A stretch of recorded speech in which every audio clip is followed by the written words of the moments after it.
up, y'all? Welcome back to Miss Vegan's Kitchen. So today we're going to be doing a little bit of baking, and if you know me, I'm not big on baking. So today we're going to make a Cruffin, which is basically a cross between a croissant and a muffin, but we're doing it super easy, just the way I like it. And we're going to use Pillsbury Crescent rolls to make a Cruffin. Let's get started.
Now, my favorite part, the taste test. Here we go. They're coated in that sugar. Yum, yum, yum. Look at that. So good.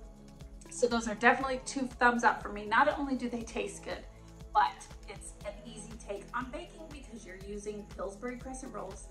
Perfect, easy, delicious. What more could you ask for? So I'm gonna go ahead and leave the recipe in the description below. And if you like this video, make sure you subscribe for more fun stuff coming soon.